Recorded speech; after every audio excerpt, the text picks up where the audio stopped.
네, 이번 시간은 우리 회계에서 제일 중요한 부분이라고 할 수 있습니다. 분계에 대해서 보도록 하겠습니다. 자, 일단 여러분 분계에 대한 것은 여러분 교재 30페이지에 나와 있고요. 자, 일단 정의부터 보시면 자, 복식 부기에 의해서 자, 차변 항목과 대변 항목을 나누어 자, 장부에 기입하는 것이 분계라고 나와 있어요. 그래서 우리가 두 번째 시간일까요? 우리가 장부에 기입했다라고 하는 것을 우리가 부기, 장부에 기입했다라고 해서 부기라는 것도 배웠죠? 그런 것이라고 보시면 돼요. 그래서 우리가 지난 시간에 거래 판례수 하면서 차변과 대변에 각각 우리 회계 5가지 요소들이 각각 자리 잡고 있고, 그런 것이 증감 변화가 있을 때 우리가 회계상의 거래가 발생했다라고 표현을 한다고 했죠. 그래서 그런 회계상의 거래가 발생했을 때 우리가 하는 것이 무엇이다? 분계를 하는 것이다. 자, 그래서 차변이랑 대변으로 이렇게 나누어서 복식 부기에 따라서 우리가 이렇게 장부에 기입하는 것 그 자체를 분계라고 표현을 하고요. 자, 예를 드는 게 빠르겠죠. 자, 우리가 거래가 발생했다고 가정할게요. 자, 보시면 상품을 매입하고, 자, 상품을 매입했다라는 것은 우리 회사의 상품이라는 자산이 증가됐다는 뜻이죠. 그러면 자산이 증가됐으니까 우리 회사에 회계상의 거래가 발생했네 라고 우리가 판단을 하고 그러면 분계를 해야겠다라고 우리가 판단을 할 수가 있는 것이죠. 그래서 자, 이렇게 상품을 구입한 다음에 대금 5만 원은 자, 뭘로 지급했다? 현금으로 지급했다. 그러면 자, 현금이라는 자산이 우리 회사에 갖고 있던 자산이 감소가 하게 되는 거죠. 그래서 지금 이러한 거래 자체에서는 자, 총 2가지 그러한 거래가 결합되어 있는 거라고 보시면 돼요. 자, 첫 번째는 상품이라는 자산이 증가한 거고, 자, 그러한 상품이라는 자산이 증가하기 위해서 우리는 뭐를 줬어요? 현금이라는 우리 회사의 자산을 준 거예요. 그래서 우리가 거래 이중성이라고 우리가 예전에 배웠었잖아요. 그래서 서로 원인과 결과에 대한 그러한 관계를 가지고 있다라는 뜻으로 볼 수도 있죠. 그래서 어쨌든 자, 일단 우리는 이거를 분계를 해야 된다라는 거예요. 일단 회계상의 거래가 발생했으니까. 자, 그러면 분계는 뭘로 나누어서 차변과 대변으로 나누어서 하는 것이 분계다라고 했고, 일단 상품이라는 우리 회사의 자산이 증가했으니까 자산의 증가는 차변이죠. 자산은 차변에 있는 애니까 증가하면 자기 자리인 차변에 증가를 하게 돼서 상품 이렇게 계정 과목, 자, 계정 과목이죠. 계정 과목을 쓰고 그 다음에 우리가 이건 뭐예요? 금액이죠. 금액을 쓰는 것이다. 그래서 자, 이렇게 계정 과목과 금액을 써주고 그 다음에 이제 대변에도 써줘야겠죠. 대변에는 우리 회사의 현금이란 자산이 감소했으니까 자산의 감소는 대변이죠. 그래서 대변에 현금이라는 우리 회사의 자산이 감소됐고, 자, 금액은 5만 원, 마찬가지로 5만 원이다 라고 이렇게 기입을 해주는 것이 바로 분계라고 보시면 되겠습니다.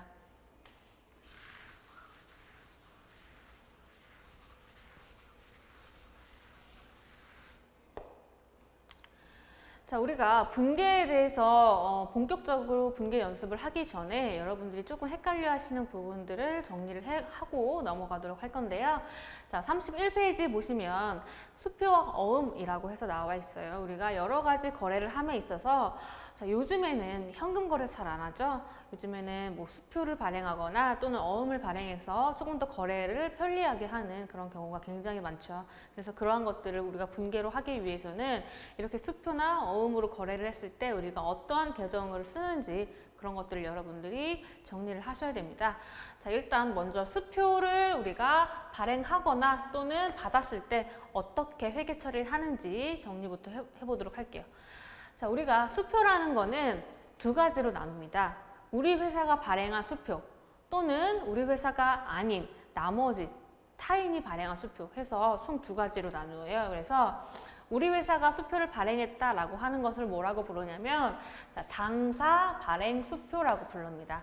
그래서 당사라는 거는 회계에서 우리 회사를 뜻하는 거예요. 그래서 우리 회사가 발행한 수표다 해서 말 그대로 당사 발행 수표라고 표현을 하고요. 자, 다른 회사가 발행을 했다. 그러면 동사 발행 수표라고 합니다. 그래서 타인 발행 수표도 똑같은 얘기예요. 그래서 우리 회사가 아닌 다른 회사 또는 은행, 이런 우리 회사가 아닌 나머지를 모두 다 동사라고 하고요. 마찬가지로 같은 의미로 타인 발행 수표다라는 표현을 씁니다. 그래서 총 이렇게 두 가지로 여러분들이 분류를 해주시고, 자, 첫 번째로 우리 회사가 발행한 수표에 대해서 조금 더 자세히 볼게요. 자, 뜻은 우리 회사가 발행한 수표라고 나와 있고, 이렇게 우리 회사가 발행한 수표에 대해서는 어떻게 회계를 처리를 하냐라고 하면 당좌예금이라는 계정 과목을 씁니다. 자, 왜냐하면 여러분, 우리가 예전에 우리가 당좌 예금에 대해서 제가 설명을 해드린 적이 있죠. 그래서 당좌 수표를 발행하기 위해, 자, 이거는 당좌 수표를 발행하기 위해 개설한 예금이 당좌 예금이라고 했어요. 그래서 우리가 거래를 할 때 현금으로 거래를 하면 분실 위험도 있고 귀찮고 하니까 우리가 당좌 예금이라는 걸 은행에 개설을 해서 거기에 돈을 입금하면 우리가 거래처에 돈 대신에 우리가 수표를 발행해서 줘요. 우리가 얼마를 며칠까지 주겠습니다 라는 당좌 수표를 발행해서 거래처에 주면 그 거래처가 은행에 그 수표를 제시해서 돈을 지급받으면 그 돈이 우리 회사의 당좌 예금에서 바로 인출이 됩니다. 그렇기 때문에 우리가 이렇게 당좌 수표 이렇게 여러 가지 그런 것들을 거래를 하면 굉장히 붕괴를 하게 되면 복잡하겠죠. 그렇기 때문에 그냥 당좌 우리가 수표를 발행했다라고 하는 것은 바로 우리가 곧 당좌 예금으로 빠져나갈 그런 뜻이다라고 해서 당좌 예금이라는 계정 과목을 씁니다. 그래서 우리가 당좌 수표를 발행했으면 이 발행한 수표는 이제 곧 거래처에서 돈으로 가기 때문에 우리 회사에서 당좌 예금에 빠져나가게 되는 것이고, 반대로 우리 회사가 발행한 수표를 우리 회사가 나중에 다시 되돌려 받을 수도 있어요.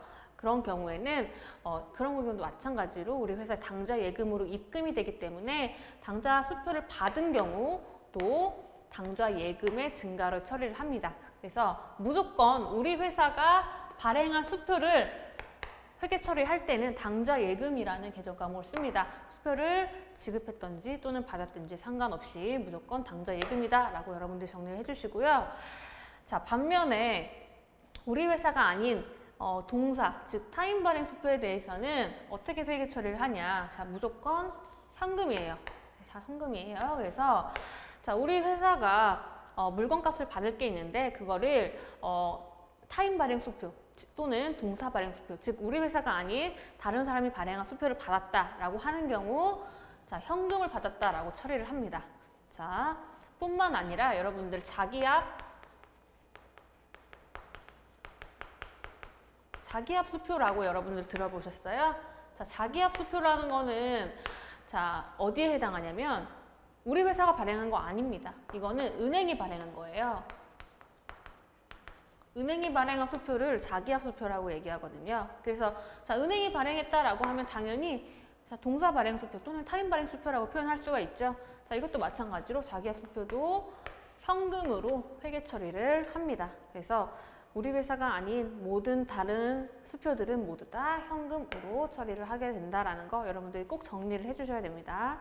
자, 이렇게 해서 우리가 수표에 대한 회계 처리를 봤고요. 그 다음에 이제 어음으로 넘어갈게요. 자, 어음도 마찬가지로 우리 회사가 발행했느냐 또는 타인이 발행했느냐에 따라서 당사 그리고 동사 발행 어음으로 두 가지로 나누고요.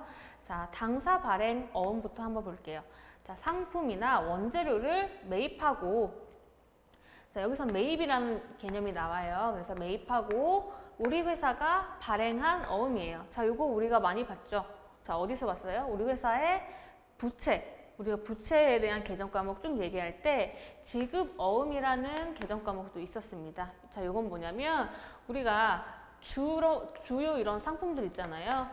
뭐 상품이나 원재료. 자, 여기서 중요한 거는 우리가 만약에 비품을 샀다라고 하는 것은 우리 상품이나 원재료가 아니죠. 비품이라는 거는 우리 회사의 주요한 영업 활동이 아니고 그냥 부수적인 그러한 우리가 물건이잖아요. 그러한 것들이 아닌 상품이나 원재료, 즉 우리 회사의 주요 영업 활동과 관계된 그런 것들을 매입을 했을 때, 그리고 어음을 발행했을 때 지금 당장 돈으로 지급하지 않고 어음으로 지급했을 때는 지급어음이라는 개정 과목을 씁니다. 자, 여기서 포인트는 뭐다? 상품이나 원재료라는 거, 비품이나 뭐 건물, 토지 이런 것들이 아니다라는 것이고, 그리고 우리 회사가 돈 나중에 줄게요 라고 하고 어음을 발행한 경우 이거를 지급어음이라는 우리 회사의 부채로 처리를 하게 되는 것이고요.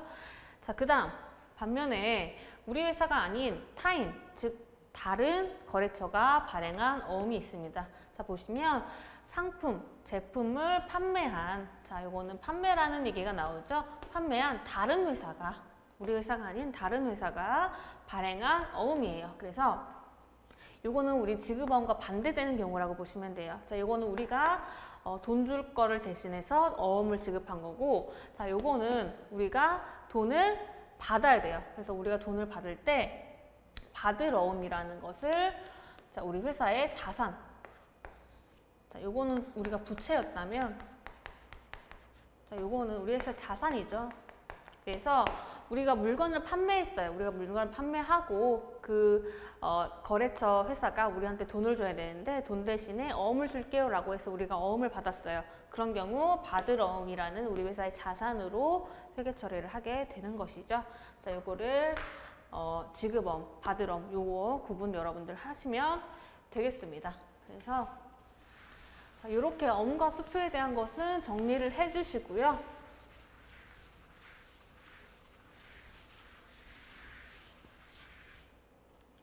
자, 이제 본격적으로 분계 연습을 하게 될 건데요.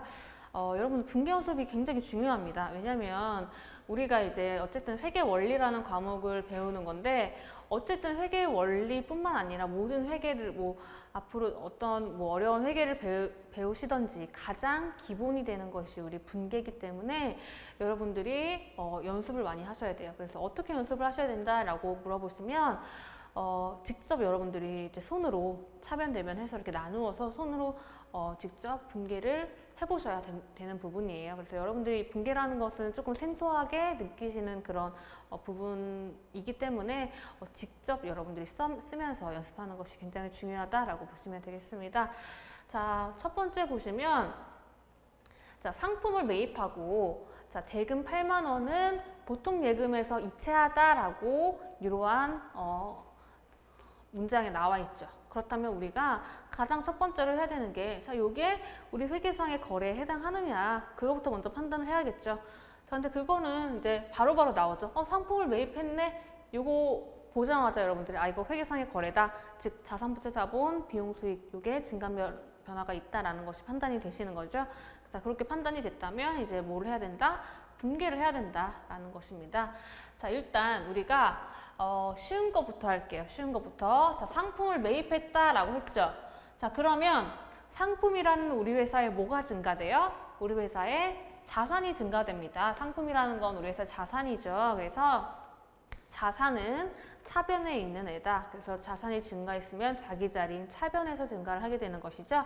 그래서 차변에, 자, 상품이라고 개정 과목을 쓰고, 그 다음에 이제 금액을 쓰는 거죠. 자, 금액 얼마예요? 8만 원. 이렇게 차변에 일단 써주고요. 자, 그래서 상품을 매입하고, 자, 대금 8만 원은 뭘로 했어요? 뭘로 지급했대요? 보통 예금으로 이체하다라고 되어 있어요. 자, 보통 예금에서 이체하다라고 하는 것은, 자, 우리가 상품을 샀는데 그거를 이제 우리가 계좌로 쏴준 거예요. 요즘에 여러분들 폰뱅킹이나 인터넷 스마트 뱅킹 이런 거 많이 하시죠? 그렇게 해서 우리가 그 대금을 보내줬다라는 뜻이에요. 그래서 우리 회사의 보통 예금 잔액이 이 8만 원만큼 감소하게 되겠죠. 그래서 보통 예금이라는 거는 우리 회사의 자산입니다. 그래서 자산이 감소, 즉 대변에 우리 회사의 보통 예금 이라는 자산이 대변에 감소하고 금액은 마찬가지로 8만 원. 자, 이렇게 분계가 되겠죠. 자, 굉장히 기본적인 분계였습니다. 자, 두 번째 한번 볼게요. 자, 건물 9만 원을 구입하고 대금 중, 자, 5만 원은, 자, 총 우리가 건물이 9만 원인데 그 중에서 5만 원은 자기합수표로 지급하고, 자, 그 다음에 잔액은 얼마예요? 4만 원이죠. 4만 원은 보통 예금에서 계좌 이체하다라고 되어 있어요. 자, 요거 하나씩 해보도록 할게요. 자, 쉬운 거부터. 자, 건물을 매입했다라고 하면 우리 회사의 건물이라는 자산이 증가하게 되겠죠. 그러면 자산의 증가는 차변이고, 자, 차변에 건물 9만 원. 이 차변에 자산의 증가가 오게 되는 것이고요. 자, 그리고 이 9만 원 중에 5만 원은 자기압수표로 지급하고, 자, 우리가 자기압수표라고 하는 거는 우리가 지금 방금 봤던 수표나 어음 회계 처리에서, 자, 자기압수표라는 거는 뭘로 무조건 처리한다? 현금으로 처리한다라고 했죠. 그래서 우리 회사의 현금이라는 자산이 감소하게 되는 것이죠. 그래서 자기압수표는 현금으로 처리한다. 그래서 자, 현금, 자산의 감소, 자, 5만 원. 자, 이렇게 써주고요. 자, 그 다음 잔액은 보통 예금에서 계좌 이체를 했죠. 그래서 지금 차변이 9만 원이고 대변에 지금 5만 원밖에 안 왔죠. 그래서 우리가 대차평균의 원리에 의해서 차변과 대변의 금액이 같아야 되겠죠. 그래서 여기도 나머지 4만 원을 채워줘야 되는데, 자, 요거는 뭘로 계좌 이체했다? 보통 예금에서 계좌 이체했다. 그러면 보통 예금이라는 우리 회사의 자산이 4만 원만큼 감소하게 되는 것이다 라고 이런 식으로 분개를 할 수가 있겠죠. 그래서 차변에는 한 가지 계정 과목이 왔지만 대변에 지금 2가지 계정 과목이 왔어요. 그래서 계정 과목의 개수는 중요하지 않습니다. 그래서 뭐 차변에 5가지가 오고 대변에 1가지가 올 수도 있고, 이렇게 어쨌든 어느 계정 과목이 있든지 차변과 대변의 합계는 같아야 한다라는 것만 여러분들이 기억을 해주시면 되겠습니다. 자, 그 다음 3번째. 기계를 2만 원에 구입하고, 자, 대금은 신용카드로 결제하다라고 되어 있어요. 자, 마찬가지로 쉬운 것부터 할게요. 자, 기계를 2만 원에 구입을 했대요. 그러면 기계라는 우리 회사의 자산이 증가되게 되겠죠. 자, 우리 기계라는 거는 우리 회계상의 용어로 어떻게 표현을 하냐라고 하면, 자, 기계 장치라는 계정 과목을 씁니다. 그래서 그냥 기계가 아니고 우리 회계상 용어로 기계장치라는 자산이 증가해서 차변에 왔고요. 자, 금액은 2만 원. 2만 원이 왔고, 그 다음에 이제 이거를 신용카드로 결제를 했대요. 자, 우리가 신용카드라고 하는 것은 지금 당장 돈을 우리가 내는 것이 아니고 다음 달에 신용카드 결제일 뭐 그럴 때 신용카드 우리가 썼던 거 다 한꺼번에 우리 통장에서 빠져나가죠. 마찬가지로 우리가 지금 당장 돈을 지급한 것은 아니다 라고 해서 신용카드로 결제했을 때는 우리가 자, 뭘로 얘기를 하냐면 미지급금 이라고 계정 과목을 씁니다. 그래서 아직 지급하지 않은 돈이다 라고 해서, 자, 요거는 뭐예요? 부채죠, 부채. 우리가 아직 지급하지 않았으니까 우리가 빚지고 있는 거니까 우리 회사의 부채가 증가했으니까, 자, 대변 해서 부채 증가 대변의 미지급금이라는 계정 과목이 나오게 되는 것이죠.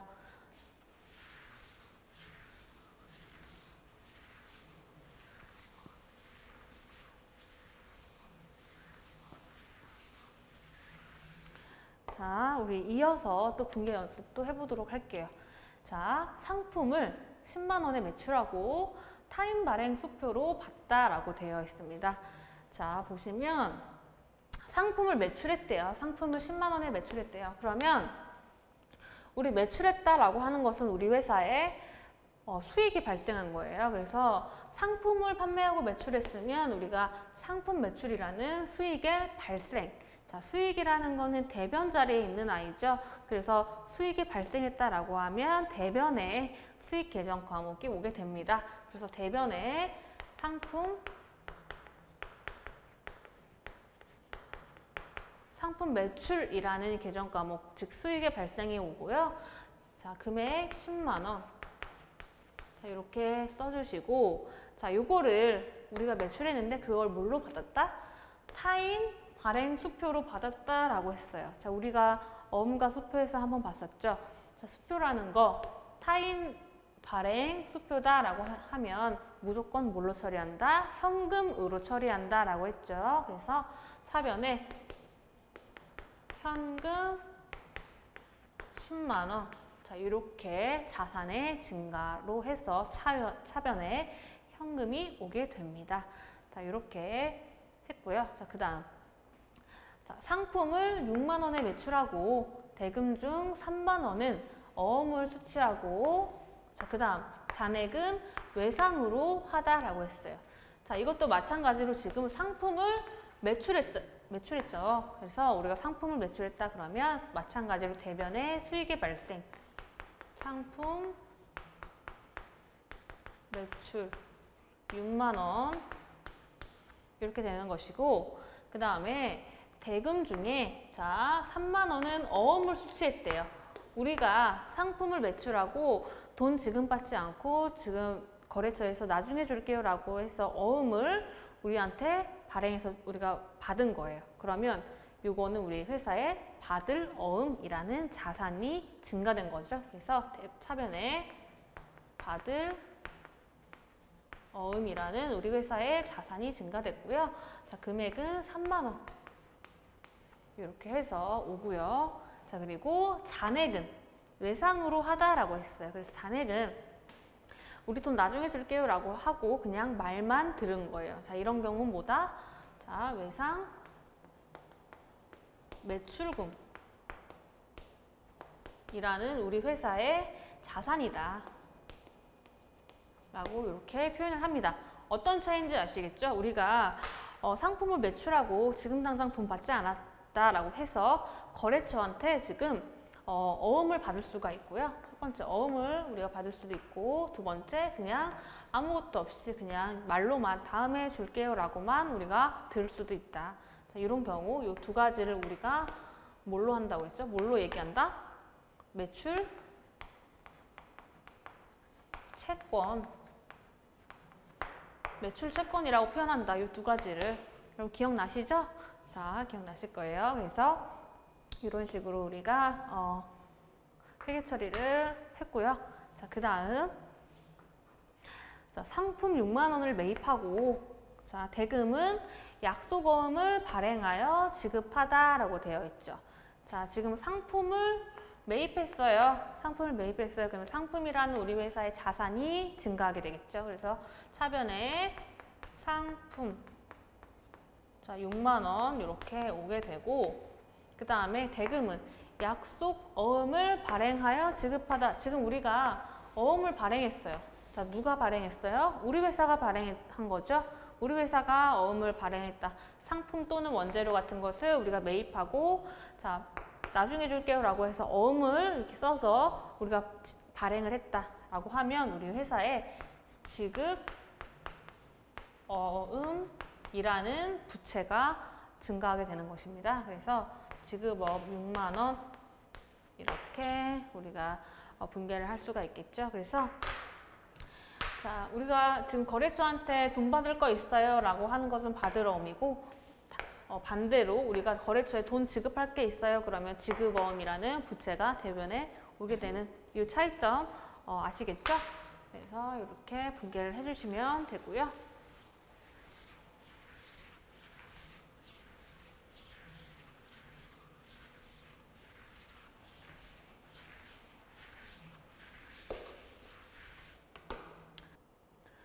자, 우리가 지금까지 기본적인 그런 분개 연습을 해봤고요. 이제는 우리가 여러 가지 상황에서 특히 우리가 계약을 했을 때 또는 돈을 빌리거나 빌려줬을 때 그런 특수한 경우에서 어떻게 회계 처리를 하는지 보도록 하겠습니다. 자, 첫 번째로 이제 우리가 계약거래라고 해서 여러분들 교재 34페이지에 나와 있죠. 그래서 우리가 물건을 인도하기 전에 실제로 거래가 있기 전에 계약을 합니다. 그래서 그러한 계약을 했을 때 계약금을 주고 받을 수가 있다는 얘기죠. 그래서 그러한 상황에서 어떻게 회계 처리를 하는지 한번 보도록 할게요. 자, 첫 번째 계약시고요. 자, 애주상사에 10만 원의 상품을 주문하고, 자, 우리가 주문하고 라고 했어요. 자, 주문하는 것 자체는 우리 회계상의 거래가 아닌 거죠. 주문 자체는 회계상의 거래가 아니지만 주문하고 이제 우리가 계약금을 10,000원을 현금으로 지급하다라고 했을 때 이제서야 현금이 지급하다라고 했으니까 이제 우리 회사에 현금이라는 자산이 감소하게 되는 그러한 회계상의 거래가 발생했다라고 볼 수가 있는 거죠. 그래서 주문 자체는 아니지만 계약 시 계약금을 주고받았다라고 하면 그것은 우리가 회계 처리를 해야 되는 대상이 되는 것이다 라고 판단을 먼저 해주시고요. 자, 일단 우리가 현금을 지급한 입장, 즉 우리가 계약금을 지급한 입장에서 한번 먼저 회계 처리를 해보도록 할게요. 일단 우리가 물건을 사기로 했는데 그 물건을 사기로 계약을 했는데 그 물건을 받기도 전에, 즉 계약을 했을 때는 우리가 물건 받기 전이죠. 그래서 우리 물건 받지도 않았지만 계약금으로 돈을 먼저 지급했을 때 이러한 지급한 돈에 대해서는 어떻게 회계 처리를 하냐라고 하면 우리 회사가 먼저 지급한 돈이다. 즉 물건 받기 전에 먼저 지급한 돈이다 라고 해서 선급금이라는 개정 과목을 씁니다. 자, 이러한 선급금은 우리 회사의 자산이에요. 그래서 자, 차변에 선급금이라고 해서 계약금 10,000원 이렇게 우리 회사의 자산으로 회계 처리를 먼저 해주시고 이거를 현금으로 지급했기 때문에 현금이라는 우리 회사의 자산이 감소되겠죠. 그래서 대변에 현금 10,000원 자, 이렇게 회계 처리를 하는 것이 지금 구매자 입장이죠. 구매자 입장의 회계 처리, 즉 계약금을 지급하는 그런 입장의 회계 처리고요. 자, 반대의 경우 상대방의 경우죠. 이 계약금을 받는 사람 입장에서는 이 계약금을 받았다라고 하면 선급금의 반대적인 그런 성격이에요. 그래서 우리가 아직 물건을 지급하지 않고 먼저 이제 우리가 계약금을 받은 거잖아요. 그래서 우리 그거를 먼저 받은 돈이다라고 해서 선수금이라고 표현을 하고 이거는 우리 회사의 부채로 분류를 합니다. 그래서 부채 발생 대변에 선수금이라고 표현을 하고요. 자, 금액 마찬가지로 10,000원 이렇게 회계 처리를 합니다. 자, 그리고 자, 요거를 현금으로 받았겠죠? 그러면 현금이라는 자산이 증가한다라고 해서 차변에 현금 10,000원 이렇게 회계 처리를 하는 것이 이제 반대 입장의 그 상황의 거래라고 보시면 되겠습니다.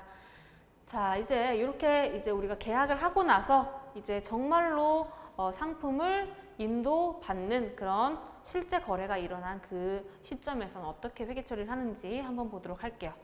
자, 거래시고요. 자, 애교 상사에 상품을 10만 원에 인도하고 자, 이제 드디어 상품을 인도했어요. 자, 상품을 실제로 넘겼다라는 거고요. 자, 계약금 10,000원을 제외한 나머지는 외상으로 하다라고 되어 있어요. 그래서 우리 이거랑 이어지는 거래라고 보시면 돼요. 우리가 계약금 그 전에 계약했을 때 계약금 10,000원 걸어놨었죠. 그래서 그거 나머지만 이제 외상으로 했다라는 얘기예요. 그래서 지금 이렇게 구매자 입장부터 한번 해볼게요. 구매자 입장에서는 상품을 실제로 인도받았으니까 차변에 상품이라는 자산이 자, 얼마가 증가해요? 10만 원. 지금 상품이 이제 10만 원만큼 우리 회사의 상품으로 되는 거죠. 실제로 거래를 했기 때문에. 그래서 차변에 상품이라는 계정 과목이 오게 되는 것이고, 그 다음에 이제 계약금 10,000원을 제외한 나머지를 외상으로 우리가 했다라는 거예요. 그러면 여기 있던 선급금, 요게 우리 회사의 자산이었는데 요거를 이제 없애주는 거죠. 그래서 자, 대변에 선급금 10,000원이 이제 사라지게 되는 거예요.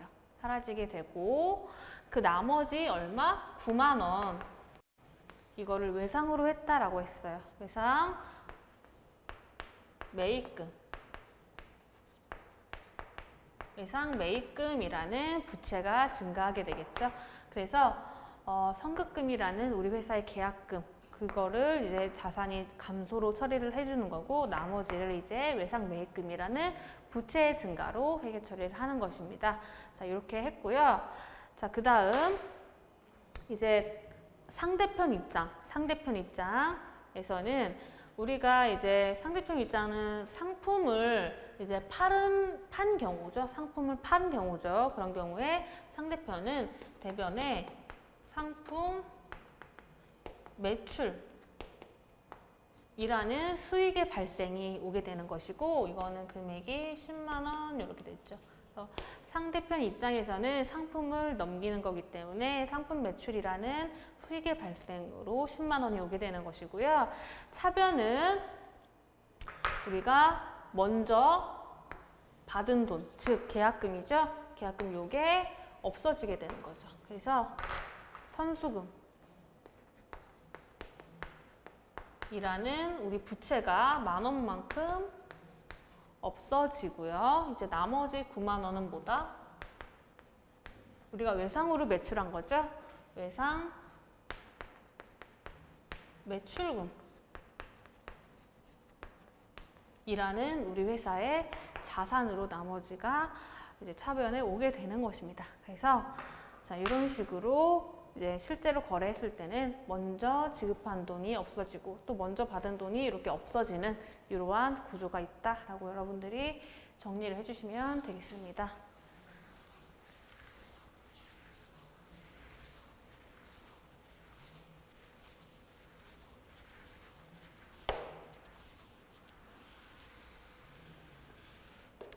자, 이렇게 해서 우리가 계약과 그런 관계되는 그런 회계 처리를 해봤고요. 자, 이제는 돈을 빌리거나 빌려줬을 때 어떻게 회계 처리를 하는지 한번 보도록 할게요. 자, 돈을 빌리거나 빌리는 그런 거래를 금전 대차 거래라고 표현을 하고요. 자, 첫 번째 대여시부터 볼게요. 대여라는 거는 우리 회사가 돈을 빌려줬다라는 뜻이고요. 자, 지문을 보면 자, 주식회사 에듀에게 현금 20만 원을 대여하고 돈을 빌려주고 자, 6개월 뒤에 자, 6개월 뒤에라는 거는 자, 어떤 뜻이냐라고 하면 단기냐 장기라는 뜻이에요. 우리가 회계상에서는 1년 이하는 무조건 단기라고 표현을 하기 때문에 자, 이거는 단기라는 우리가 표현을 쓰게 될 거고요. 상환받기로 하다라고 되어 있어요. 자, 보시면 이것도 우리가 각각의 입장에서 분개를 할 거예요. 자, 첫 번째, 돈을 빌려준 사람 입장에서는 자, 일단 현금을 대여하고 6개월 뒤에 받기로 했으니까 우리 회사가 돈을 받을 수 있는 그러한 권리가 생기게 되는 거죠. 이거를 우리가 자, 차변에 자, 단기 대여금이라는 자산으로 회계 처리를 합니다. 그래서 금액이 20만 원이고 자, 이거를 우리가 현금으로 줬으니까 현금으로 준 거죠. 돈을 빌려준 거니까 자, 대변에 현금이라는 자산이 그만큼 감소하게 되겠죠. 자, 이게 바로 돈을 빌려준 사람의 입장이고요. 자, 상대방 입장, 즉 돈을 빌린 입장에서는 자, 우리가 6개월 뒤에 갚을게요 라고 하고 돈을 빌린 거잖아요. 그러면 자, 대변에 자, 단기 차입금이라는 부채가 발생을 하게 되는 것이고요. 자, 현금을 받겠죠. 그만큼 현금 20만 원. 자, 이렇게 오는 것이 바로 돈을 빌린 사람의 입장이 되겠습니다. 자, 이렇게 돈을 빌려주고 빌렸어요. 자, 이렇게 되면 이제 뭐 한 달이 지난다라고 했을 때 자, 이 사람들이 무슨 거래를 또 하게 될까요? 이자 거래를 하게 됩니다. 그래서 돈을 빌려준 사람은 이자를 받겠죠. 그래서 그렇게 자, 이자라는 그러한 포인트가 있고 그 다음에 이제 또 상환을 하게 될 거예요. 그래서 돈을 갚는다라는 것이죠. 그래서 그런 경우에 어떻게 회계 처리를 하는지 상환 시에 대해서 한번 보도록 할게요. 자, 주식회사 에듀에 대여해준 원금 20만 원. 자, 원금 20만 원이라는 거는 우리 회사가 지금 방금 이렇게 돈을 빌려줬던 이 단기 대여금을 말하는 거죠. 원금 20만 원과 자, 원금뿐만 아니라 뭘 받아야 돼요? 이자를 받아야 돼요. 돈을 빌려주면 그거에 대한 대가로 이자를 받게 됩니다. 그래서 이자 5,000원을 현금으로 수령하다라고 했죠. 자, 이런 경우 자, 쉬운 것부터 할게요. 현금으로 우리가 돈을 받았다라고 했죠. 그러면 현금이라는 자산이 증가하게 됩니다. 그래서 차변에 현금이 증가하게 되는데 우리가 원금 20만 원 뿐만 아니라 이자 5,000원까지 합해서 우리가 현금으로 받은 것이죠. 그래서 우리가 현금이 20만 5천 원이 증가하게 되는 것이죠. 그래서 20만 5천 원 현금 차변의 증가가 되는 것이고요. 자, 그 다음 우리가 단기 대여금이라는 우리 회사가 돈을 받을 권리가 이제 돈을 실제로 받았기 때문에 없어지게 됩니다. 그래서 대변에 단기 대여금, 이게 얼마가 없어질까요? 이게 그대로 없어지는 거죠. 원금 20만 원에 해당하는 금액이죠. 그래서 20만 원이 이렇게 없어집니다. 자, 그러면 이제 됐나요?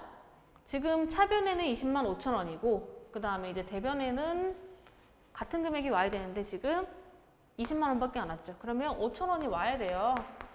5천 원이 와야 되는데 그러면 이런 5천 원은 지금 이자라는 얘기인데 이렇게 이자를 받았다라고 하는 경우 어떻게 회계 처리를 하느냐. 자, 이자 수익이라는 수익의 발생으로 회계 처리를 합니다. 그래서 수익의 발생은 대변에 오겠죠. 그래서 이자 수익이라는 수익의 발생으로 5천 원은 이자를 이렇게 처리를 해주게 되는 것입니다. 그래서 이렇게 하는 것이 이제 이게 돈을 빌려준 사람의 입장, 돈을 빌려주고 이제 받았을 때 입장이고요. 자, 이제 반대 상대방의 입장을 볼게요. 돈을 빌리는 사람은 이제 돈을 갚아야겠죠. 그래서 돈을 갚았을 때 자, 어떻게 회계 처리를 하는지. 자, 지금 일단 현금이 나가겠죠. 이제 돈을 갚았으니까 현금이라는 자산이 없어집니다. 그래서 상대방 마찬가지로 원금 20만 원과 이자 5천 원을 더한 금액을 이제 갚겠죠. 그래서 현금 20만 5천 원이 감소하게 되는 것이고요. 자, 그 다음에 이제 마찬가지로 돈을 빌린 사람 입장에서는 단기 차입금이라는 부채가 감소하게 됩니다. 감소하게 돼서 그래서 부채의 감소는 차변이죠. 단기 차입금이라는 부채가 차변에 감소가 되는 것이고요. 이거는 20만 원이 감소되겠죠. 원금이니까 요거 그대로 20만 원이 감소하게 되고요. 그러면 차변에 마찬가지로 5천 원이 남네요.